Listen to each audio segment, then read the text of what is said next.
The Connector Next Door is your invitation to meet the natural connectors all around us. They represent the everyday event planners who are energizing their communities every single day. Their stories are familiar, fun, and full of charm. Your host, Lisa Garrow, is a lifelong event planner and has been a connection strategy coach for over a decade.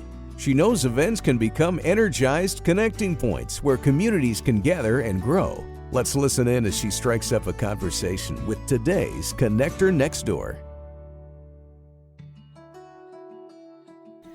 I first heard of and became curious about Samantha Alexander in her role as the president of the Western Carnival Development Association, which produces the Carrie West Festival in Canada's festival city, Edmonton, Alberta.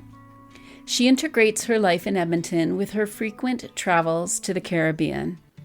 The combination has made her a dynamic leader for this vibrant, long-running, family-friendly festival. Samantha says she excels best in collaborative environments that allow her to utilize her strong communications and project management skills. In her day-to-day, Samantha shows up as marketing manager for MNP, one of Canada's leading professional service firms. Her approach combines curiosity, strategic thinking, and out-of-the-box tactics to drive positive change. In our conversation, we talked about what connection means to her and how even the simple act of observation can create opportunities to connect over time. Her take on leading event teams could be a masterclass on event leadership and empowerment. Listen in and get ready to learn how you can better lead your event team to better connections year over year over year. Well, welcome back, everyone, to the Connector Next Door. And I have got Samantha Alexander here. We have been sort of dipping into each other's worlds over the last couple of years. And I am really, really looking forward to this conversation today. You have such a strong and incredible presence, what I see online. But we want to hear a little bit from you today around you as a natural connector. Welcome here. Welcome to the Connector Next Door and the chance that we get to know you a little bit today. Well, thanks, Lisa, and thanks for having me. And yeah, I'm looking forward to this conversation as well. For me, connection is at the heart of so many things that we do, whether we recognize it or not. And one thing that I've noticed on this podcast is that everybody has a different answer to the question. So I'm going to start right off the top here. What is connection to you? What does it mean to you? Oh, wow. I can understand why there's a lot of different answers to this. For me, I think it's just being aware of where you are and who you're talking with, because someone you meet one day is going to show up again in your life down the road. And I found that to be true in my world as a marketing professional in my career, and as well as in my, charity work with a festival organization. The longer I'm in both, the more I see the two worlds colliding and seeing synergies that I didn't naturally think would be there, but they are. So I think just being aware of your surroundings and who it is that you're meeting. Edmonton is a small town. We're not that big of a city. And yeah, like I say, the people you meet one day you're gonna cross paths with down the road. When you say that observation, and sometimes we think about connection as something we have to drive, or even, from a marketing perspective, it's like, how are we strategizing? How are we putting all the tactics together? How are we out there driving the message? And I love that picture of us in an observation mode, really observing those around you and how things come back around again, whether that's a project or some kind of opportunity we have, but people are the same way. How's that showing up for you? Where you've noticed from your past and now somebody's involved in what you're building for the future? Yeah, like I mean, I can't right in this moment think of a specific scenario, but it's definitely occurred more often than I would have expected. And, it's not even necessarily that I've met, these people, but I've seen them. So I think also being aware visually of people, right? Because it then turns into a conversation, in a different setting. And yeah, for me, I would say, earlier on in my career, I felt like, my career and or day job was what I leveraged in my festival work. But I actually feel like now I'm meeting people on the festival side that I'm being connected with, that I'm now leveraging into my career, right? Like Mm-hmm. their names are, are coming up, or their companies are coming up, or their organizations. And I'm kind of like, yeah, like I know them through my festival work. And yeah, so it's just interesting that, that volunteer type piece is now kind of overshadowing, or, being a tool for me in my career, for sure. Absolutely. Well, and it's Yeah. interesting. I read somewhere just recently how some people are trying to branch off, start their own businesses, their own gig on the side, whatever that looks like. And The this hustle. article, the hustle, exactly. And the conversation was a little bit like, when do you let go of your 9 to 5 gig and then take on something, a passion project or a business idea or something like that? But I found it really interesting when they were saying, the longer you can keep your day job and you can keep sort of multiple pathways of connection, they didn't say it that way, but in your world, it actually will benefit. It'll start folding into each other, where, your work will benefit from the work that you're doing outside of work, and vice versa, which I find really freeing, because there's a lot of people that I talk to, and there is some stress or some timing anxiety, like when is the right time? And I believe so strongly, if it's serving you, if you're finding the right people, and if you're seeing, the beauty of that integration, why not? Like, why not have your hands in a few different pots if you're seeing that kind of result? Oh, 100%. I mean, last night, for example, I was at an event that was, for my day job, right? But while I was at the event, I felt I was talking more and representing myself more as, the festival and the board, and talking about that organization more. So Mm-hmm. yeah, again, just kind of going back to, the people in the room, were connected to my festival work. And so naturally that's just where the conversations went. That's so cool. And it's interesting because we were both at the Administrative Professionals Conference in Edmonton just this week, Yeah. Wednesday. We were saying it's like, it feels like a world away already, because there's so much life in between 2 days ago. Absolutely. But it was really interesting because Kim, who was moderating the panel, she's on my Candy team. She's her own coach. She's got her own ventures and a lot of cool things going on. But it was interesting after the fact, because the panel was about leadership, and you were coming as a marketing professional in your sort of day job hat, so your day job role. And I said, oh, did you touch on the fact that she was involved with Carrie West? And Kim said, oh, she's involved with Carrie West. And it was so interesting, because in my mind, that's kind of what attracted me to your work. But for Kim, she's like, oh, she's just this amazing rock star from her day, she didn't say day job, but from your perspective as a professional doing the work that you do all day long. So Yeah. it's fascinating how you're just kind of leaning into both, enjoying both, and able to really make those connections between them. Yeah, Kim's actually absolutely right. I didn't talk about anything necessarily related to the festival work.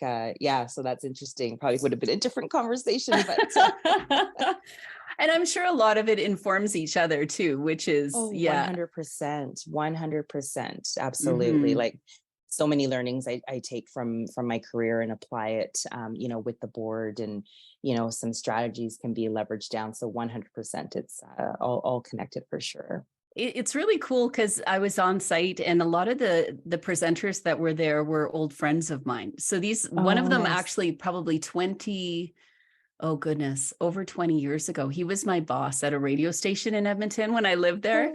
Oh, oh, And nice. he was shaking hands with a current client, a career coach, amazing man. I've known him for probably the last 5 or 6 years, and they didn't know each other. And I just said, oh, isn't this amazing how our worlds collide, and they're talking about, getting together or having that opportunity to learn from each other. And I'm just thinking the chances of two people from completely different parts of my world somehow finding that synergy, that was so much fun to see that happen.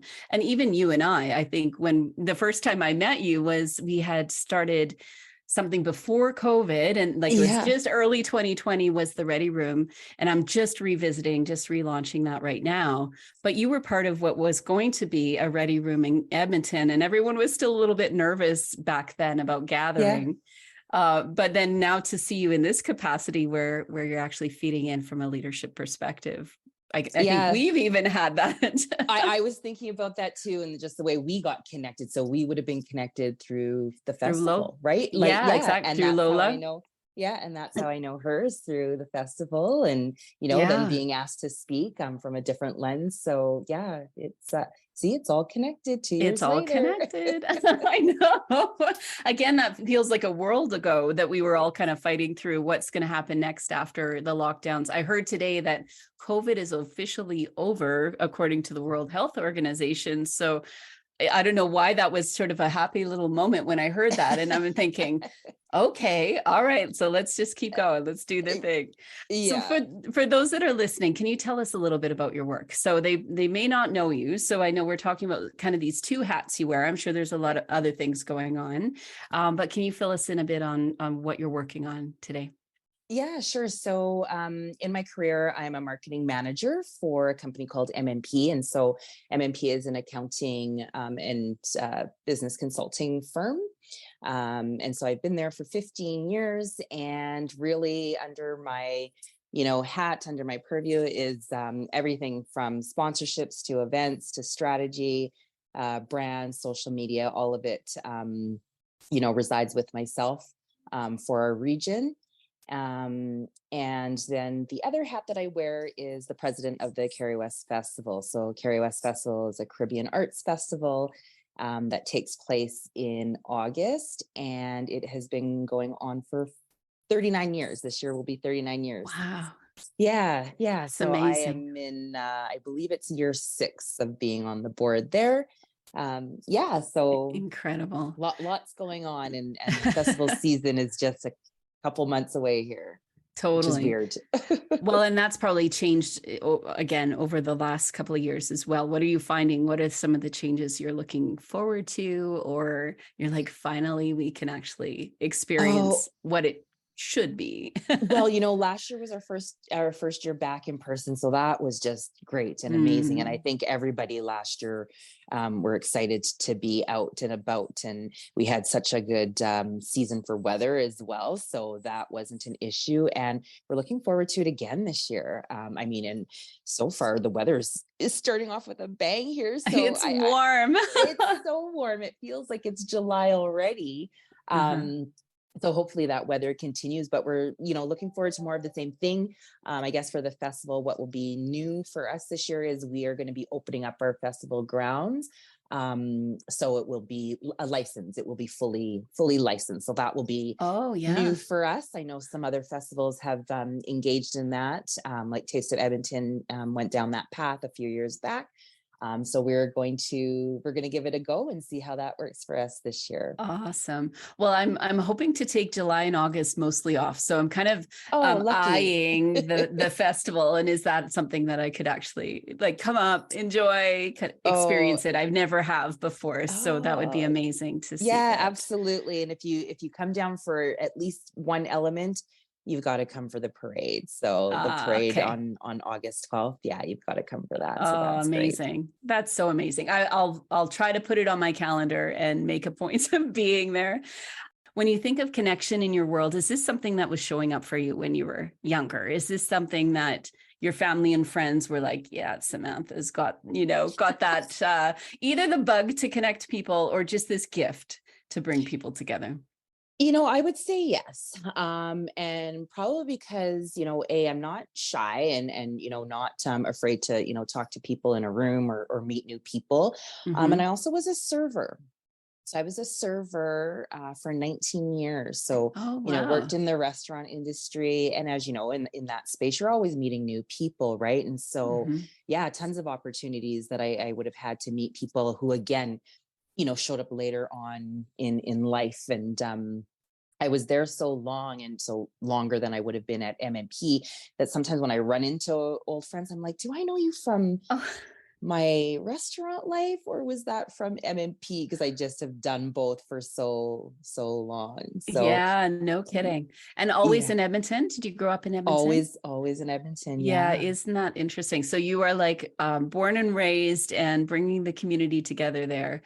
For those that are new to what Edmonton is, maybe even what Canada is, we've got people listening all over the world. They do call Edmonton the festival city.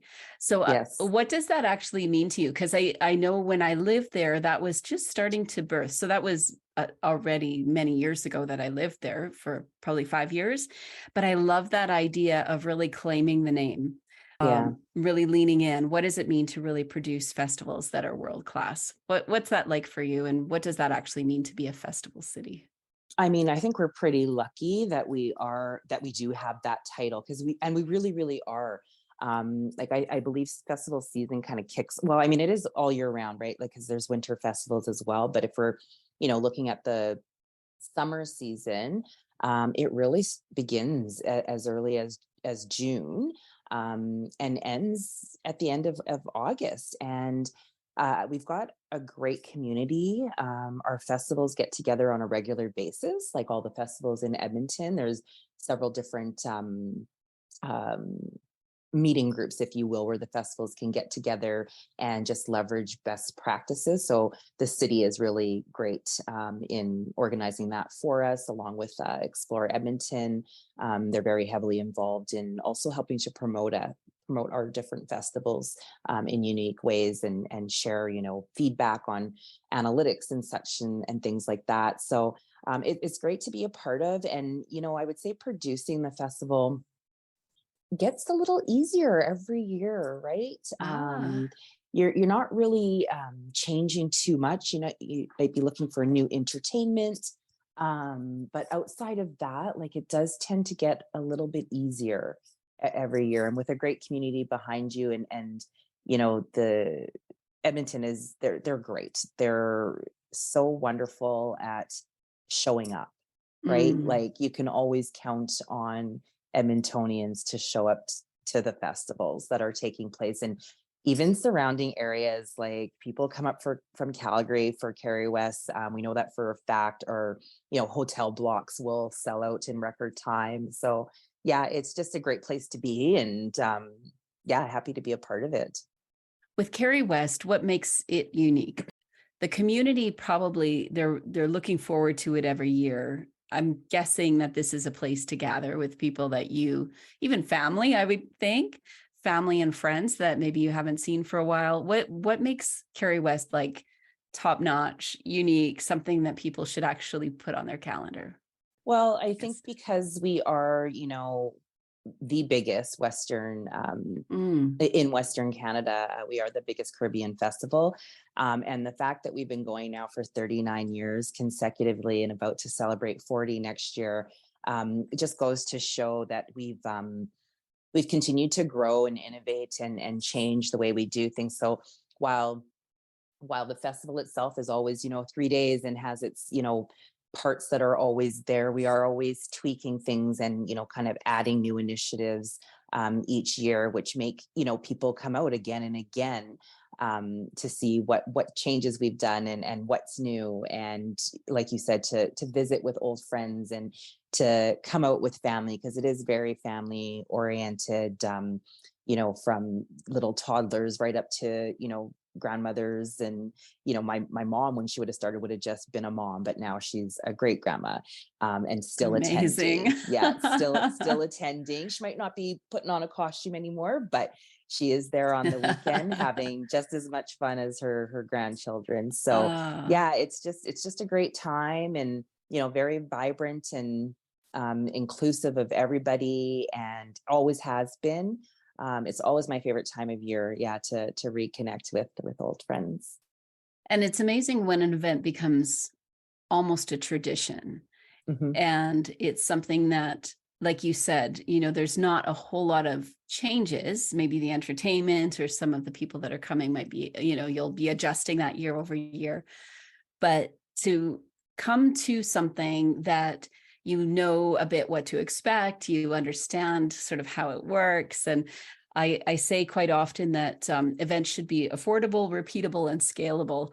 And the Mhm. repeatable part is that the more often you do something without changing too many things, the more we as a public can start to adopt what you're doing, understand what you're doing. There are times for big changes, and the conference you were at this week was a really big format change from what they've done in the past. And they had to, really trust the process and believe that people will enjoy those little micro sessions that we had put together. But, really as a system, creating a system for an event and leaning into something that works year over year, that's an art in itself, to be able to say, we're going to hold tight to what this tradition has become and innovate around Yeah, it to keep it around it. fresh. Yeah, Yeah. absolutely. Yeah. Absolutely. And that's exactly what we, strive to do. Sometimes people will throw things at us and, oh, if you should think about this. And it's like, it doesn't really work because we do have a tradition. Um, there are elements that we definitely need to make sure that we, keep and maintain, but happy to look at, small little touches that we can, implement year over year. That's so great. And if I could shift a little bit to your day job work, Mhm. just in your role as a marketing manager. Now, I know when you were on the panel this week, you were talking about leadership, and a lot of people that plan and promote their own events are doing that because they are natural leaders, natural connectors. They're people that want to make a difference in their world. They want to bring their customers or their communities together in new ways. But I'm really interested in your take on, what does it mean to lead a group in the context of putting an event together? I'm sure you do that in your day job as well, where you have something to accomplish. And many of the teams I work with, you'll have multiple leaders on an event team. Mhm. And it's a beautiful thing, but it can also be a challenging thing. So how would you suggest, those that are listening today, how would you suggest that they could lean in, be that leader, share a vision, take charge of even a process around that planning, while welcoming others to the table as Mhm. leaders as well? Mhm. I think the most important thing when, executing events, whether it's, small or large, I think it's really um, understanding what your objectives are at the beginning, and what you're looking for in terms of a return. And a return doesn't necessarily need to be a dollar value, whether it's, having a certain number of attendees, it could be raising a certain amount of funds, but it could even be as simple as just ensuring that you line up your entertainment, that you just put on the event itself. So I think just upfront understanding what the entire event encompasses, and then, allowing your sub leaders, or, the additional leaders that are part of that event, to execute, Mm. on their terms. Ooh. Um, so we've got like a I feel like I shared want you to repeat that one again. execute on their terms. So I mean, you've got Mm. a shared vision, up front. And so as long as everybody has that shared vision, everybody else can go off and execute on their piece, right? and Mhm. and then communication along the way, so that everybody, knows where they're at. And if there's any issues that are occurring, everybody's on the same page. Maybe you've got a pivot, a few weeks out or a few months out, but that can be done as long as communication is in hand and everybody knows what that end goal is Mm. that we're And looking it to achieve. Yeah. Right, and it's really interesting to the with the end goal in mind. Sometimes we're more willing to let go of some of the things that we really hold dear, or we really want to see, or we have a Mm-hmm. great idea. And the closer we are what I call to center, when we bring ourselves back to the center and what are we trying to Yeah, accomplish, exactly. I find that teams are a little more willing to say, all right, well, this might be something we can, put to the side. Maybe we can discuss it for next year. Maybe it can have a different form than what I originally thought we could kind of feed Exactly. into. Because it's easy to get carried away with events, right? Like Yes. ideas will pop up all the time. And so it's great to be able to pull it back to, okay, what was our original objective and what were we trying to achieve here? So yeah, let's Mhm. maybe, I like that you said, let's maybe, you park that and revisit that for next year, right? Because there is always a Mhm. next year or a next time, right? Mhm. So yeah, yeah. All ideas don't need to come to fruition in one event. Exactly. Now, I'm interested because you have the marketing mind as well. So it's not just producing this event, getting to August and having the plan actually work together. There's a whole lot of um, time spent on letting the public know, letting people know that this is actually happening. How do you Mhm. fold in your marketing expertise into making this actually a great event? Yeah, and that, it can be tricky because the budget I have for the festival is not the same in my day job. So we do have to get creative. Um, and I we try to, promote early and as often as we can. So social media really becomes a probably our biggest tool that we would use in promoting the festival, just because it is inexpensive to do so. Um, but about 3 weeks out to the festival, because we are that festival city, there is a lot of noise to break through. So we've really come to find that we don't want to be promoting too early externally, because people are going to Mm, forget dates too, right? So mhm. we do a heavy external push, and by external I just mean, through radio and TV, billboards, really heavily for kind of 3 weeks. And then to kind of go back to your connector piece, we're always constantly talking and bringing it up, right? So, like I said, I was at an event yesterday, so I was talking about it there, and kind of just talking about the dates, and we were working a casino earlier this week as well, and so some of the volunteers and people that we met, were promoting it there. So word of mouth as well, like constantly be Mm. talking and be proud of, the organization that you're, working for, and the event that you're about to put on. So that's another way as well. Just simple word of mouth is very powerful, pretty powerful. And with your team, I'm guessing a lot of your team is returning as well. So they're going to Yes. know the message. They're going to know what you're trying to accomplish. They're Yeah. ready to go when you're ready to go. Yeah, we're pretty lucky. We've had our board is probably been together now for 5 years, where we haven't had Wow. a lot of turnover. We added three new ones this year, but the rest were all the same and have been for the last 4 years. So that makes it easier as well, because yeah, everybody knows what they need to do, and they're all leaders in their different areas. So it's just about them going out and executing, and updating the larger group at our regular touch points. So yeah, Hmm. we're pretty lucky as an organization to have had the same individuals for a number of years. That really helps. Yeah. And so if you were to leave the ones listening today with a little bit of advice, if they're putting something together, now it wouldn't have to be at the scale of what you're doing through Carrie West. It's like how many people would show up at a Carrie West day? The festival itself. Yeah. Yeah, so over the course of the 3 days, we experienced about 40 to 60,000, and so the gap would be on the parade. So last year would have been the first time we would have been back since 2019, and you would have some people that were still a bit apprehensive, although the Mhm. turnout was more than we actually expected. So we expect to be closer to our 60,000 mark this year. Wow. Um, and weather doesn't necessarily seem to play a factor in our parade. People love to come out and see the beautiful costumes. So, Yeah. um, but yeah, I think just to advice, Hmm.